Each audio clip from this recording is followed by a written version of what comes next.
Bienvenidas, bienvenidos, mi nombre es Marquitos y esto es Code House.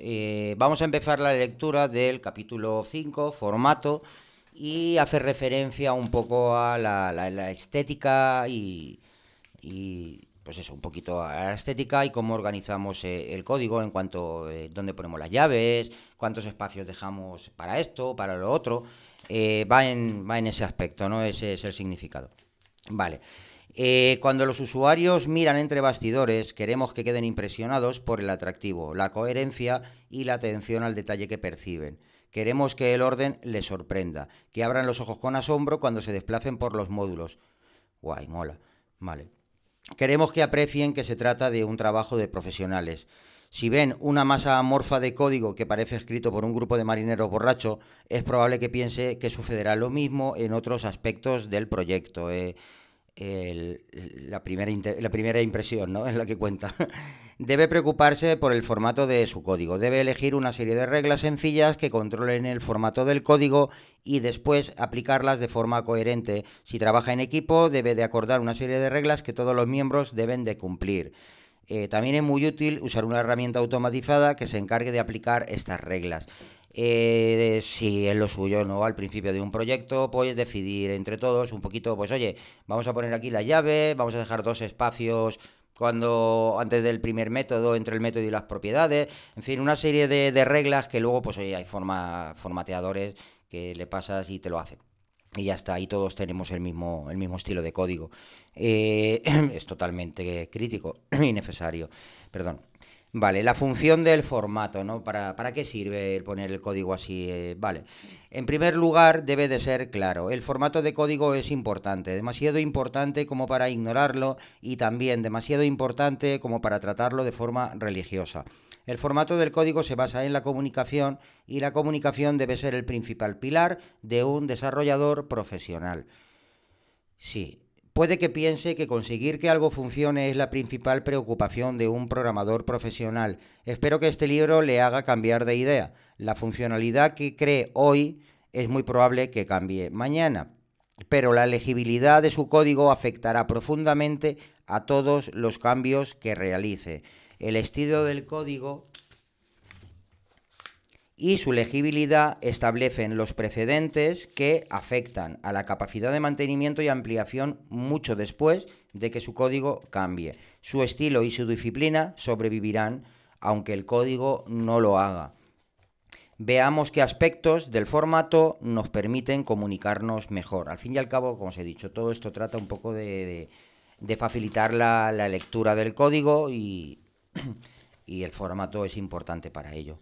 Vale, el formato vertical. Comencemos por el formato vertical. ¿Qué tamaño debe de tener un archivo fuente, ¿no? Un módulo de software, un trozo de código, ¿no? Que en este caso habla de un archivo, ¿no? De un fichero de código. ¿Qué tamaño tiene que tener? En Java el tamaño de los archivos está relacionado con el tamaño de las clases, como veremos más adelante. Por el momento nos detendremos en el tamaño de los archivos. ¿Qué tamaño tiene la mayoría de los archivos fuente de Java? Existe una amplia gama de tamaños e importantes diferencias de estilo, como se aprecia en la figura. Vale, vemos líneas por código, según JUnit, un programa que se llama Fitness, TestNG, otro que se llama TAM, otro que es el JDepend, el ANT, es decir, ¿cuántas líneas por archivo? Vale, pues son menos de 100, no llega a 100 el JUnit, no llega a 100 el Fitness, el test NG va desde las 10 hasta las 100. Es decir, más o menos se mantiene.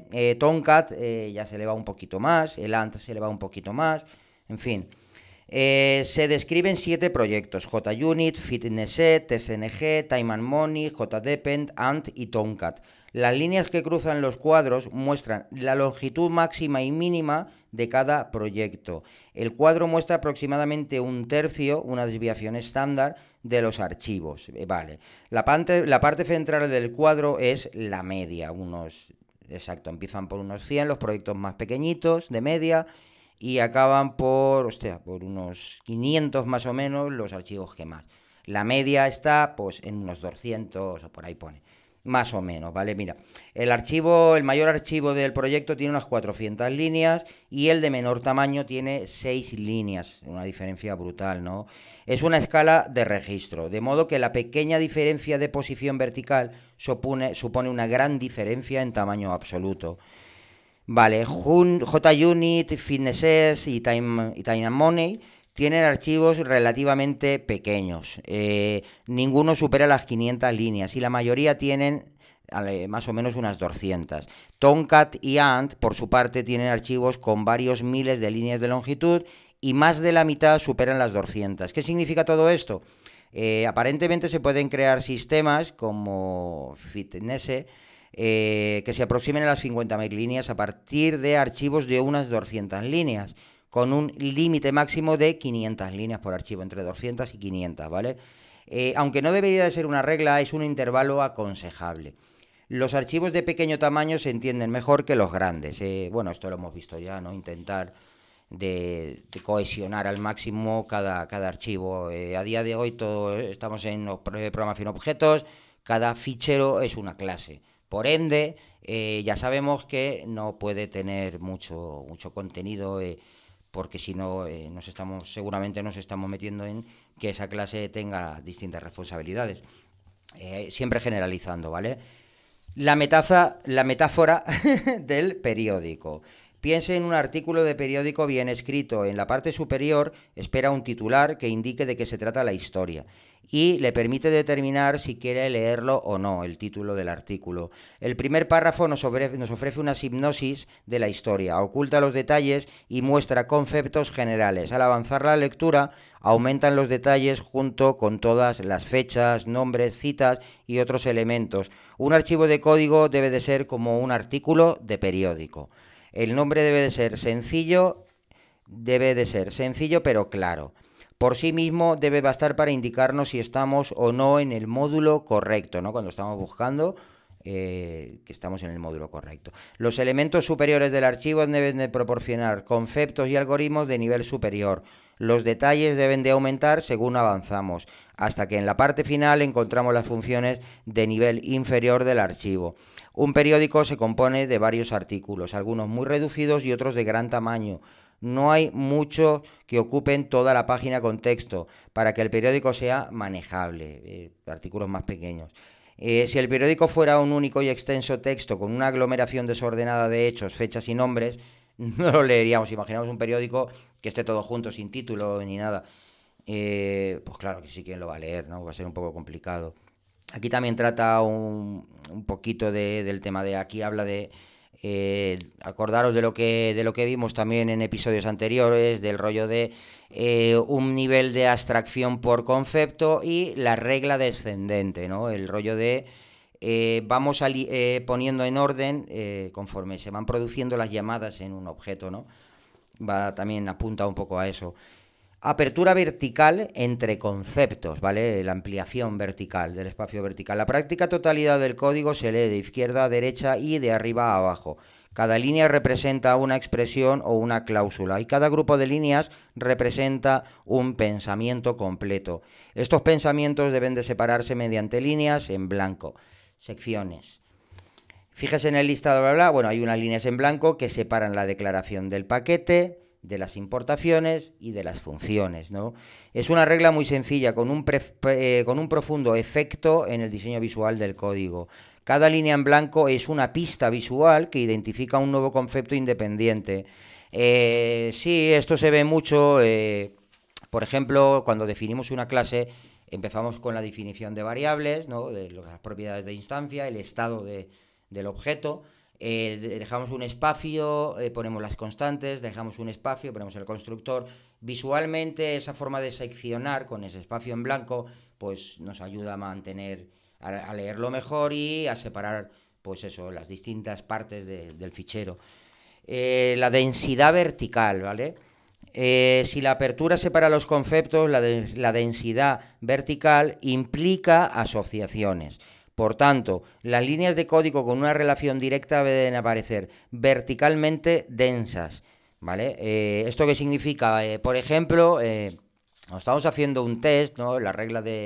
un poquito del formato del test, es que el primer bloque de líneas es la inicialización, la preparación del test. El segundo bloque de líneas que veremos, las de arriba todas pegaditas, el siguiente bloque también pegaditas, una debajo de otra, hace referencia a la ejecución del test. Y el último bloquecito de líneas juntas hace referencia a los asserts, a los matchers, a la comprobación del test. Puede haber un cuarto bloque en los tests, que es el de limpieza, ¿no?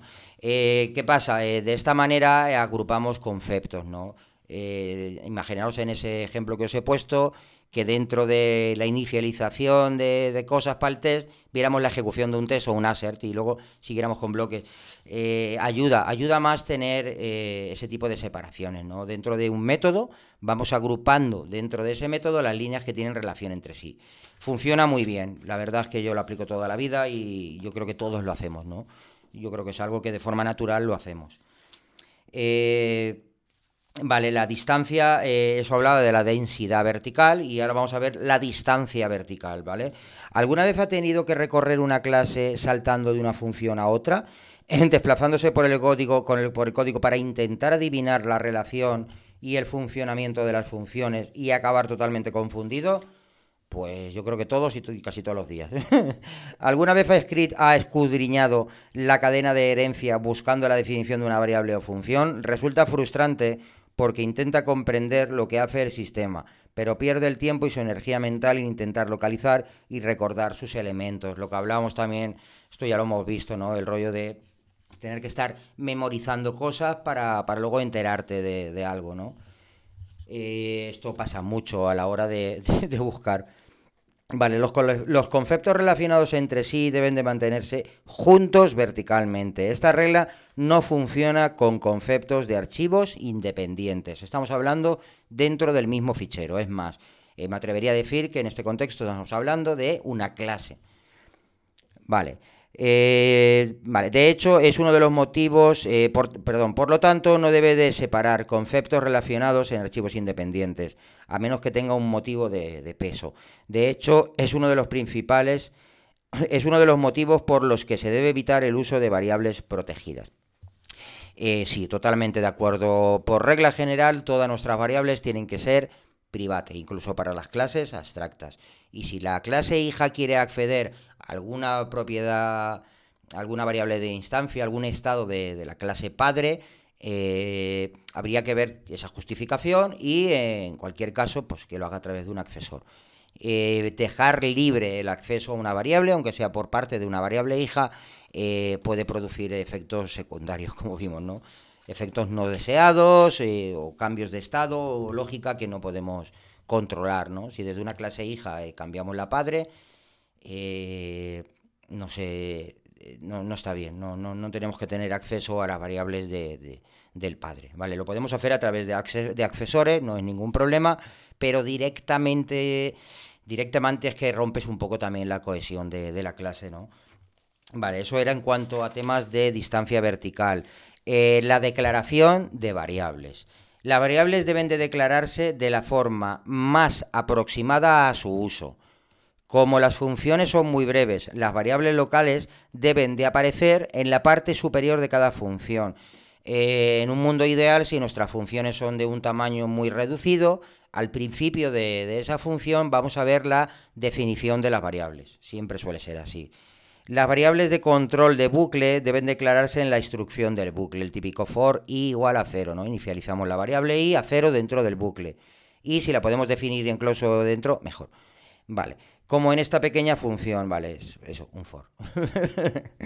Vale, en casos excepcionales una variable puede declararse en la parte superior de un bucle o antes de un bucle en una nueva función extensa. Puede verse este tipo de variable, bueno, sí, eso lo hemos visto. De declarar cosas fuera del bucle que vamos a utilizar dentro, pues a veces hacen falta, sí. Variables de instancia, vamos a ver lo que dice, ¿no? Las variables de instancia, lo que son las propiedades de nuestra clase, ¿no? El estado del objeto. Las variables de instancia, por su parte, deben declararse en la parte superior de la clase. Yo hace años lo veía que lo hacían abajo, sí, sobre todo en Java. Me resultaba súper asquerosamente incómodo de leer. Esto no debe aumentar la distancia vertical de las variables, ya que en una clase bien diseñada se usan se usa en muchos, sino en todos sus métodos. Aquí lo que nos habla es de la cohesión, ¿vale? Que en una clase bien diseñada, bueno, yo diría más bien ideal, es que se usen todos las propiedades, todos los métodos. Es casi imposible eso.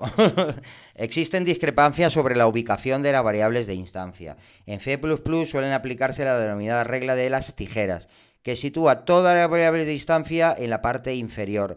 En Java, sin embargo, es habitual ubicarlas en la parte superior de la clase. No veo motivos para no hacerlo. Lo importante es declarar las variables de instancia en un punto conocido para que todo el mundo sepa dónde buscarlas. Repito lo mismo.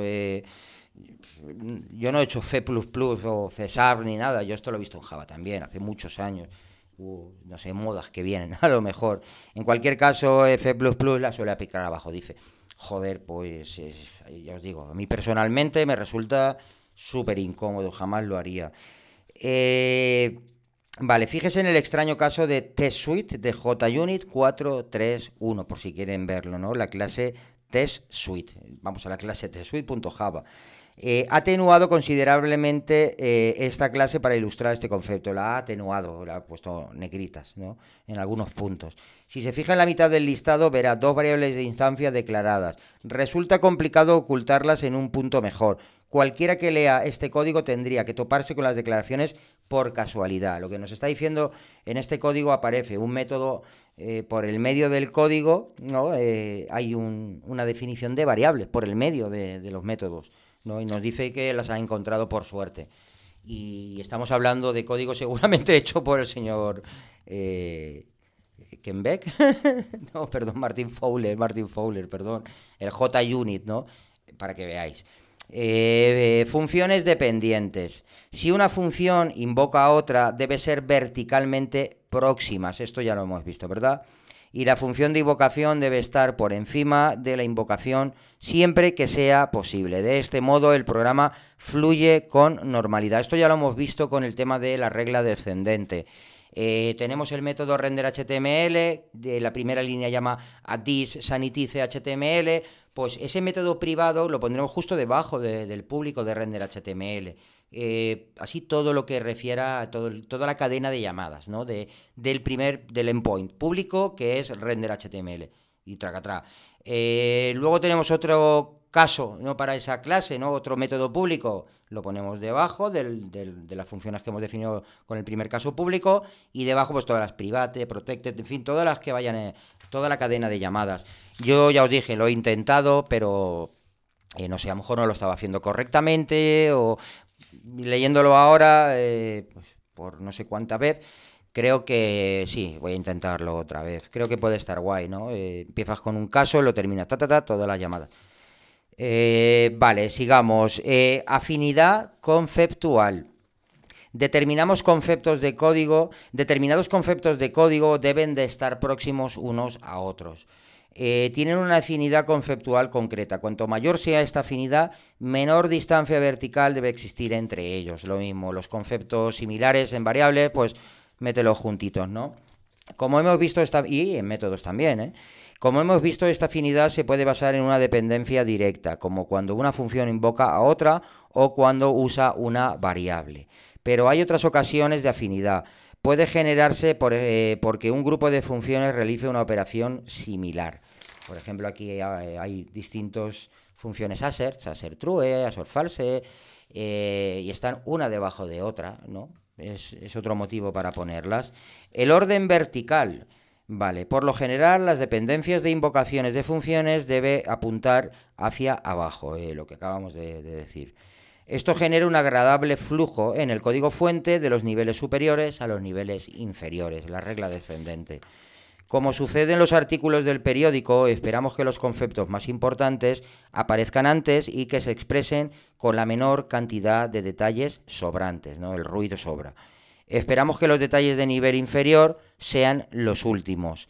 De este modo podemos hojear los archivos de código y captar el mensaje en las primeras funciones sin necesidad de sumergirnos en los detalles. Pues cada vez empieza a parecerme a mí más interesante el orden vertical, ¿no? Lo que hablábamos de orden descendente. Creo que puede estar muy bien a la hora de ver de qué va una clase, ¿no? Ves un método público y todas sus relaciones. Y ves ese bloque de métodos, ¿no? Y no sé, incluso me atrevería a decir, oye, pégalos un poquito si quieres, si no se extiende mucho, y vas pegando, haciendo bloques, secciones de grupos de comportamientos dentro de esa clase, ¿no? Que tienen todos que ver entre ellos.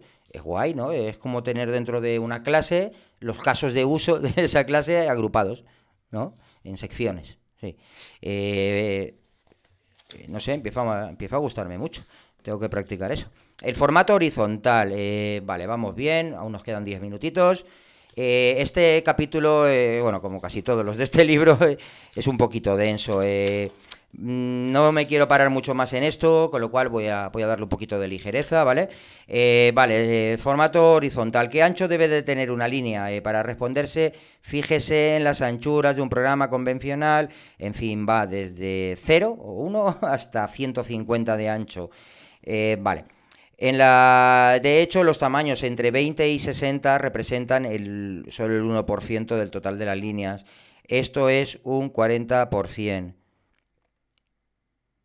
Vale, os leo tal cual dice aquí, ¿eh? De hecho, los tamaños entre 20 y 60 representan un 1% del número total de líneas. Eso es un 40%.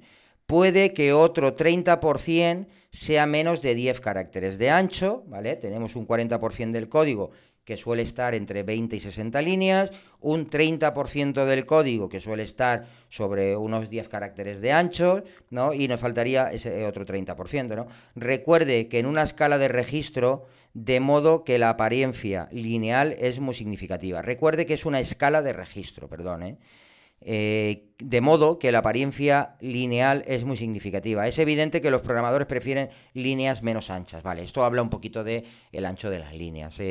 Yo suelo poner, por ejemplo, el IDEA 120, ¿no? Para que me marque la línea, no para que me limite, sino para que me pone una línea ahí que casi no se ve, ¿no? Tiene todos los editores que he visto, ¿eh? Y le digo 120. Y es un poquito mi tamaño máximo, ¿no? Intento no ir para allá. Otro truco, súbete la fuente. Súbete la fuente hasta que ocupe ciertos números de líneas e intenta que no pase de ahí, ¿no? Es una práctica bastante guay. Esta es muy guay, el formato horizontal como práctica. Súbete la fuente o ponte la línea y no pases de ahí. Vale, apertura y densidad horizontal. Usamos el espacio en blanco horizontal para asociar elementos directamente relacionados y separar otros con una relación menos estrecha. Hemos rodeado los operadores de asignación con un espacio en blanco, ¿no? Nombre igual a this get name, por ejemplo, ¿no? Sin espacios en el igual, en la parte izquierda y derecha, o ponerle un espacio. Aquí dicen que le pongamos un espacio en los dos lados del igual. Por otra parte, no hemos incluido espacios entre los nombres de las funciones y el paréntesis, ¿vale? Dice que si le pone espacios en el igual, entre los lados del igual, pero no le pone espacios cuando llama a un método a los paréntesis. Jopeta, yo he pasado por todas las fases, poner espacios, no ponerlos, alinearlos iguales. Ahora intento que sea un poquito menos dependiente yo de él, porque era un poco obsesión, la verdad, ¿eh? Alineación horizontal. Esto lo hemos visto también, ¿no? Yo soy el primero que lo he hecho durante muchos años. Cuando era programador de lenguajes de ensamblado, usaba la alineación horizontal para acentuar determinadas estructuras. Aunque no se lea, creo que es importante que lo veáis. ¿Veis? La alineación horizontal de la que habla. Vale, ese grupo de instrucciones que hemos intentado adivinar en lo que es el típico creación, las propiedades de instancia, las variables de una clase, ¿no? Que están arriba del todo. Así todas alineadas, raca, raca. Vale, sin embargo, este tipo de alineaciones no es útil. Este tipo de alineaciones no es útil, ni la de alinearlos iguales, ¿vale? Y vamos a ver la justificación, vamos a ver el porqué. Parece enfatizar los elementos incorrectos y aleja la vista de la verdadera intención. Por ejemplo, en la lista anterior de declaraciones de variables, la que os he puesto, nos vemos tentados a leer la lista de nombres de variables sin fijarnos en sus tipos, ¿no? De arriba abajo parece que nos dé más sensación de leerlo de arriba abajo que en líneas horizontales. Del mismo modo, en la lista de instrucciones de asignación nos fijamos en los valores sin ver el operador. Del mismo modo que alineándolos iguales, pues nos pasa un poquito lo mismo, ¿no? Nos fijamos en los valores sin ver el operador. Vale. Por lo tanto, al final yo no las uso. Perfecto. Ahora prefiero declaraciones y asignaciones sin alinear, como se muestra a continuación. Pues eso, de forma más natural. Private, espacio, tipo, espacio, nombre, abajo. Private o protected o public, esperemos que no. Espacio, tipo, espacio, nombre. Así, sin alinearlo, ¿no? Sin tabular para que se alinee. Ni eso ni los iguales. Más que nada, al final, un poco el resumen que nos dice es porque despista, y es verdad, despista. Yo he visto alineaciones de un palmo, ¿no? Aquí la variable, un palmo, el igual, y en 40 caracteres después la asignación.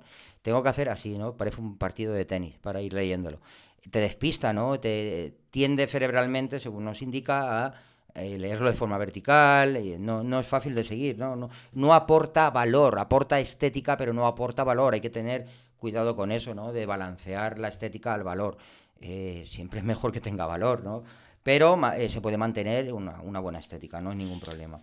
Pero ya os digo, creo que en todo el tema del formato, todos más o menos estamos alineados, ¿no? En cómo debe ser.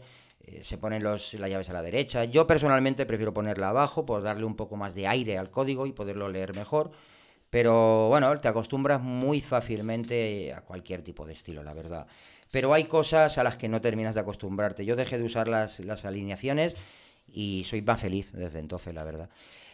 Vale, vamos a seguir, a ver si nos da tiempito. El sangrado, importante, ¿verdad? Un archivo de código es una jerarquía más que un contorno. Incluye información que pertenece a la totalidad del archivo, a sus clases individuales, a los métodos de las clases o a los bloques de los métodos y a los bloques de los bloques. Cada nivel de esta jerarquía es un ámbito en el que se pueden declarar nombres y en el que se interpretan declaraciones e instrucciones ejecutables. Vale, para que esta jerarquía de ámbitos sea visible, sangramos las líneas de código fuente de acuerdo a su posición en la jerarquía. Las instrucciones al nivel del archivo, como las declaraciones de clases, no se sangran. Es decir, pones class y el nombre de una clase. Abajo la llave, espacio y ¡bum! 4 espacios para poner ya las variables private, ¿no? El método, llave, sangras. No sé, creo que el sangrado todos lo tenemos bien, ¿no? No es un problema, ¿verdad? Vale, pues había visto otra vez la alineación. Romper el sangrado. En ocasiones tenemos la tentación de romper la regla de sangrado con instrucciones if breves, bucles while, breves o funciones breves. Siempre que he sucumbido a esta tentación, he acabado por volver a aplicar el sangrado. Aquí vemos, por ejemplo, el típico método que solo tiene una línea del cuerpo y está todo en una línea, es un one-liner. Al final, sí, yo también lo he hecho y al final siempre vuelves a lo mismo. Vale, aunque sea una sola línea. De hecho, yo a veces aún hago algunos one-liners que, bueno, revisando esto creo que voy a dejar de hacerlos. No en los if, ¿no? Pero sí en otro tipo de cosas. El if, aunque sea de una sola línea, métele las llaves y métele sangrado. El método, aunque sea de una sola línea, métele la llave y métele el sangrado. Ámbitos ficticios, ¿no? Lo otro está claro. Vale, en ocasiones el cuerpo de la instrucción while o for es ficticio. Como se muestra a continuación, bueno, es un while vacío con un punto y coma. Eso también lo he visto yo en algunos fors, mola, ¿verdad? En caso de no poder hacerlo, me aseguro de sangrar el cuerpo ficticio y de no incluirlo entre paréntesis. Esto es una chorrada, tabula el punto y coma. Es que me parece tan absurdo tener un while vacío. ¿Para qué? ¿Para hacer una pausa? No sé, seguramente haya cosas mejores, ¿verdad? Las reglas de equipo. Todo programador tiene sus reglas de formato preferidas. Yo, Marquitos, tiene unas reglas. Tú, Juanita, o tú, Juanito, tienes otras reglas, vale. Pero si formas parte de un equipo, el equipo manda, ¿no? Eso a veces a algunos nos ha costado también, ¿no? De ser reacios a eso, ¿no? Decir, no, yo creo que esta es la mejor forma. ¿Cuál? La tuya, ¿no? Cuando hablamos también, ¿no? Del sentido común, ¿no? No, yo es que creo que por sentido común, bueno, es tu sentido común, ¿no? Tú estás totalmente sesgado en tu sentido común. Las reglas de equipo son las que mandan, ¿vale? Reglas de formato del tío Bob. Vale, vamos a ver qué nos dice el autor. Las reglas que uso personalmente son sencillas y se ilustran en el código a continuación. Es muy largo como para mostrarlo todo, pero bueno, es un compendio de esto, de todo lo que hablábamos, ¿no? Juntar los conceptos a nivel de clases, de métodos, de variables, no alinear nada. En fin, todo lo que hemos visto un poquito se ve al final de este capítulo. Al final nos ha dado tiempo terminarlo. Y nada, es el tema del formato. Repasando así muy rapidito, resumiendo, es importante, el formato es importante, hay que aplicarlo, son 4 reglas tontas y las negociamos con el equipo. Para el siguiente vídeo ya nos metemos en materia un poquito más gorda, lo que son objetos y estructuras de datos. Veremos a ver qué nos dice el autor para poder hacerlas un poquito mejor. Muchas gracias, chao, chao.